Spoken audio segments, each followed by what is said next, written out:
नमस्कार, मैं हिमांशी अरोड़ा। स्वागत है आप सभी का जस्ट इंडिया में। चलिए रुक करते हैं आज की खास खबरों की ओर। खबरों के प्रायोजक हैं आरोग्य मास्क लगाएं, कोरोना से सुरक्षित रहें। एशियन कलर कोटेड इस्पात लिमिटेड, आपका विश्वास हमारी पहचान। मेडिफिर international, taken a step to keep you safe from corona virus. रंज care showroom in Rohtak and Bahadurgarh. Showroom पर आएं, टेस्ट ड्राइव लें और गाड़ी बुक कराएं।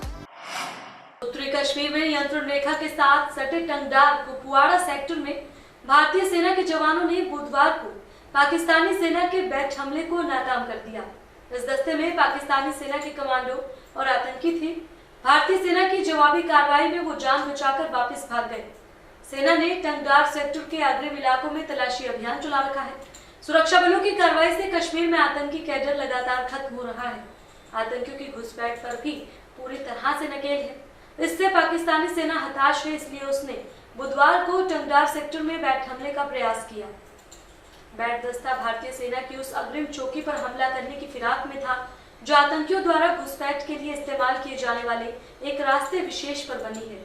इस चौकी के कारण आतंकवादियों की घुसपैठ बंद है। इस चौकी पर तैनात जवानों की फायरिंग रेंज में पाकिस्तान की कई अग्रिम निगरानी चौकियां भी आती हैं। अगले साल पश्चिम बंगाल में होने वाले विधानसभा चुनाव के लिए बीजेपी तैयारी में जुट गई है। इसकी शुरुआत 22 अक्टूबर से दुर्गा पूजा के मौके पर होने जा रही है। इस दिन प्रधानमंत्री नरेंद्र मोदी राजधानी कोलकाता में दुर्गा पूजा का उद्घाटन करेंगे।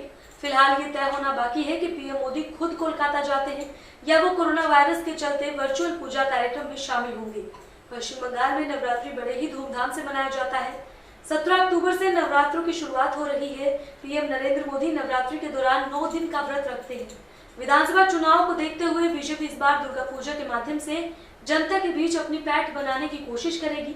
यही कारण है कि बीजेपी की राज्य इकाई ने पीएम मोदी को दुर्गा पूजा में शामिल होने के लिए आमंत्रित किया है।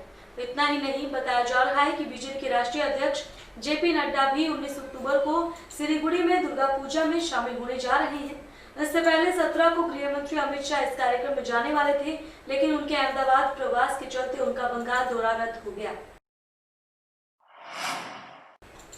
देश के 11वें राष्ट्रपति रहे और महान वैज्ञानिक डॉक्टर एपीजे अब्दुल कलाम की जयंती देश भर में मनाई जा रही है।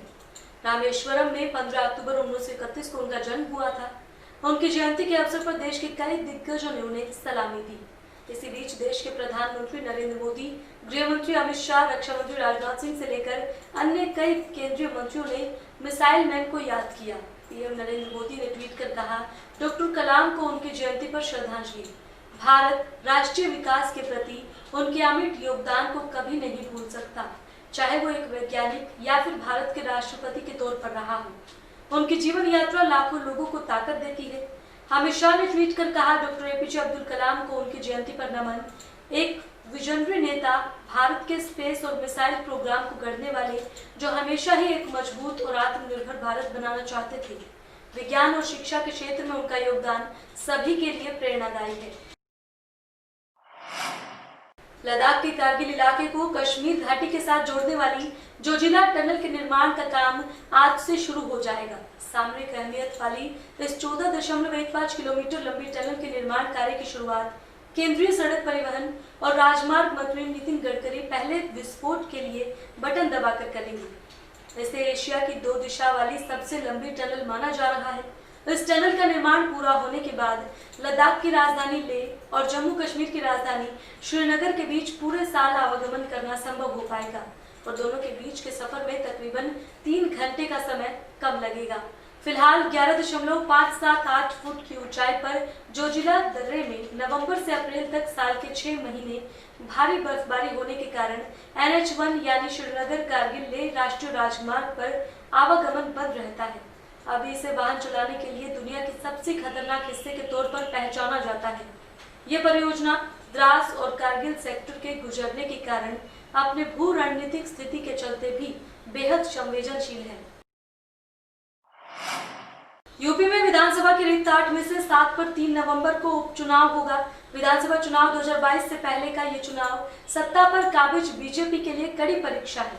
बीजेपी से पास इन खाली 7 में से 6 सीटें। एक पर 2017 के विधानसभा चुनाव में समाजवादी पार्टी के प्रत्याशी ने जीत दर्ज की थी। 7 सीटों के लिए प्रदेश के सभी दलों ने प्रत्याशियों के नाम की घोषणा कर दी है। इनका नामांकन भी चल रहा है। इसके साथ ही हर पार्टी के बड़े नेता अब छोटी सभा करने के साथ विभिन्न विधानसभा क्षेत्र में वर्चुअल सभा भी कर रहे हैं। रणभूमि में सेनापति भी मोर्चे पर तैनात है। अब सभी को 3 नवंबर का इंतजार है। प्रदेश की सभी बड़ी पार्टियों के साथ छोटे दलों ने भी अपने प्रत्याशियों का नामांकन करना शुरू कर दिया है। 16 अक्टूबर को नामांकन की अंतिम तिथि है। इसी कारण आज यानी गुरुवार को अधिकांश दलों के प्रत्याशी अपना अपना नामांकन दाखिल कर देंगे। बक्सर गैंगरेप कांड में पुलिस ने बड़ा खुलासा किया है। महिला के साथ गैंगरेप की पुष्टि नहीं हुई है। महिला अपने प्रेमी के साथ गई थी। प्रेमी के बहनोई के यहाँ पूरे दिन रुकी भी। पुलिस की माने तो प्रेमी से किसी बात को लेकर महिला का विवाद हो गया था, जिसके बाद उसने महिला और उसके बच्चे को अपने साथियों के साथ मिलकर नदी में फेंक दिया, जिसमें 5 वर्षीय लड़की की मौत हो गई। बक्सर जिले के ओझा बराव गांव में महिला से गैंगरेप के बाद मासूम की हत्या के मामले में पुलिस ने चौंकाने वाला खुलासा किया है। पुलिस ने अपहरण के बाद गैंगरेप की कहानी को झूठ बताया। पुलिस की माने तो इस घटना के पीछे की कहानी प्रेम प्रसंग है। पुलिस द्वारा महिला की मेडिकल जांच कराई गई, जिसमें पुष्टि हो चुकी है कि महिला के साथ गैंगरेप नहीं हुआ। इसके बाद पुलिस पूछताछ और जांच में कई राज खुले, जिसमें पता चला कि महिला का अपहरण नहीं किया गया था, बल्कि वो अपनी मर्जी से प्रेमी के साथ उसके बहनोई के घर पर गई थी। वहां एक दिन पूरे रुकी भी। इसके बाद क्या हुआ, इस बारे में अभी तक कुछ भी स्पष्ट नहीं हो पा रहा है। देश में कोरोना वायरस से संक्रमित मरीजों की संख्या गुरुवार को 73 लाख के पार पहुंच गई। कोरोना के दैनिक मामलों में कुछ दिनों तक गिरावट देखी गई, लेकिन एक बार फिर इनमें बढ़ोतरी हो रही है। हालांकि कोरोना से होने वाली दैनिक मौतों में आज गिरावट देखी गई है। पिछले 24 घंटे में कोरोना से 680 लोगों की मौत हुई है। केंद्रीय स्वास्थ्य मंत्रालय के आंकड़ों के अनुसार आज कोरोना के 67,708 नए मामले रिपोर्ट किए गए हैं, जबकि कल संक्रमितों के 63,509 नए मामले सामने आए थे। लेकिन राहत की बात यह है कि कोरोना से ठीक होने वाले मरीजों की संख्या बढ़ रही है, जो अब 63 लाख से अधिक हो चुकी है। वहीं देश में वायरस से ठीक होने वाले मरीजों की संख्या में इजाफा हुआ है और वो बढ़कर 63,83,442 पर पहुंच गया है। कोरोना से सक्रिय मामलों और ठीक होने वाले मरीजों की संख्या के बीच का अंतर बढ़ रहा है। देश में सक्रिय मामलों की संख्या 8,12,390 है। दूसरी तरफ इस वायरस से अब तक 1,11,266 लोगों की मौत हुई है। चलिए रुक करते हैं अगली खबर का, जो कि यूपी के जालौन से है, जहां बंगरा मार्ग पर तेज रफ्तार अनियंत्रित गाड़ी ने साइकिल सवार को रोक दिया, जिससे गुस्साए मृतक के परिजनों ने मौके पर पहुंचकर स्थानीय लोगों की मदद से जाम लगा दिया। जाम लगने की सूचना मिलने पर स्थानीय पुलिस और प्रशासन के आला अधिकारी मौके पर पहुंचे और करीब 2 घंटे से अधिक समय तक जाम खुलवाने के लिए लोगों को समझाते रहे, लेकिन परिजन किसी की बात सुनने को तैयार नहीं थे। उनकी मांग थी कि मौके पर ही मुआवजा दिया जाए और दोषी व्यक्ति के खिलाफ मुकदमा दर्ज कर कार्रवाई की जाए। जाम लगने से आवागमन पूरी तरह से बाधित रहा और सैकड़ों वाहन दोनों ओर से फंसे रहे। इस दौरान किसी भी स्थिति से निपटने के लिए आसपास के थानों से पुलिस बल और पीएसी बल मौके पर पहुंचा था। और अगली खबर बुलंदशहर से है, जहां कोतवाली स्याना इलाके में बदमाशों ने 3 परिवारों को अलग अलग चाकू और तमंचे के बल पर घर में बंद करके सोना चांदी के जेवरात और नकदी लूट ली। अफसोस की बात तो ये है कि 112 नंबर भी मुसीबत में परिवार के काम नहीं आया। परिवार के लोग 112 नंबर पर कॉल करते रहे, लेकिन कोई फायदा नहीं हुआ। बदमाश किसी को भी बताने पर 15 दिन या 1 महीने में वापस आने की धमकी देकर गए हैं। अगर किसी को भी डकैती के बारे में बताया तो वो गोली मार देंगे। तीनों परिवार के लोगों ने किसी तरह कोतवाली में पहुंचकर अपनी पीड़ा सुनाई, जिसके बाद 3 परिवारों के घर में एक साथ डकैती डालने की खबर सुनते ही पुलिस महकमे में हड़कंप मच गया। बहरहाल अब पुलिस मामले की जांच कर रही है। ये हुआ था जीने पे कराए उतर के, पहले मेरे बच्चे पर हमला करा है, बहू पर बेटे पे, फिर मेरे पास आए हैं, मुझे यहाँ से ले गए, मैं गिर गई हूँ, मुझे कोली भर के यहाँ से ले गए, मुझे अंदर पलंग पर बिठा दिया हमें तीनों को, बहू के भी और बेटे के भी, मेरे के हाथ बांध दिए हैं, पीछे कर दिए हैं, गर्दन पर हमारी पर जो है रखा है वो हथियार, चक्कू उन्होंने लगा रखा था और मेरा सारा सामान खकोड़ कर ले गए हैं। मामला ये था, रात को लगभग 2 बजे करीब में ऊपर से छत पे से जो है 5 लोग आ गए घर में, कट्टा और वो क्या नाम है छुरी पूरी उनके हाथ में थी, दुनिया भर की चीज़ थी। तो वो आने के बाद में हम लोगों को सबको उन्होंने उसके बल पर जो है कमरे में जो है बैठा दिया और बैठाने के बाद में पूरे घर की तलाशी लेके उसमें जो भी हमारे पैसा रुपये जेवर पेपर था सब ले गए। बीती रात हमारे स्याना कस्बे के नंदपुरी मोहल्ले में 3 घरों में चोरी की वारदात हुई है जिसमें 3 बदमाश घरों में घुसकर उन्होंने चोरी की है। तहरीर ले ली गई है, मुकदमा पंजीकृत कर दिया गया है।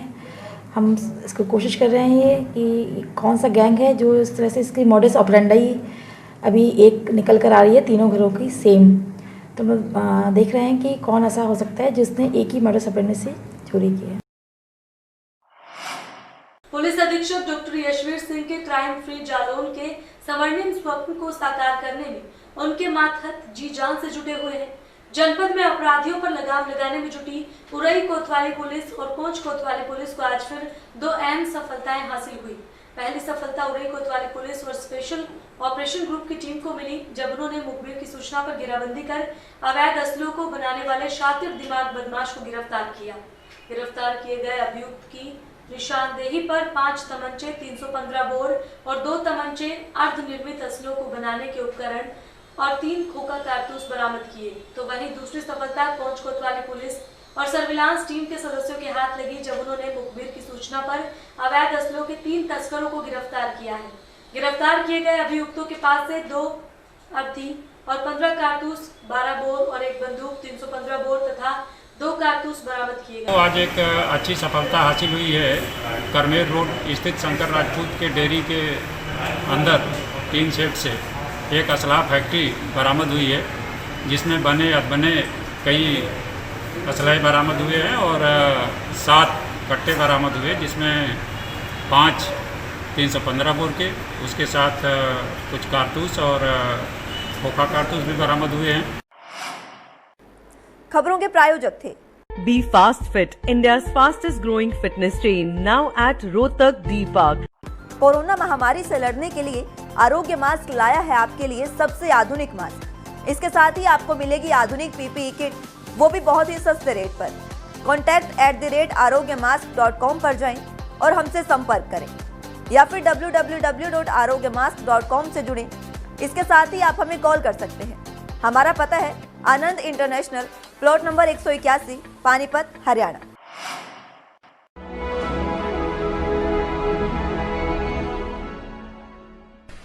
चाचा, आपने नया घर बनवाया है तो घर की छत पर कौन सी शीट लगवाई है? बेटा, मैंने अपने घर की छत पर एशियन शीट लगवाई है क्योंकि वो कभी न मिटने वाले ओरिजिनल निशान की चादरें हैं। साथ में ISI का चिन्ह, 5 साल की वारंटी के साथ साथ पैसों का सही मूल्य देने वाली वही इकलौती शीट्स है। क्योंकि नाम नहीं, पहचान जरूरी है। फिलहाल इस बुलेटिन में इतना ही, लेकिन बाकी की तमाम खबरों के लिए आप देखते रहें जस्ट इंडिया। नमस्कार।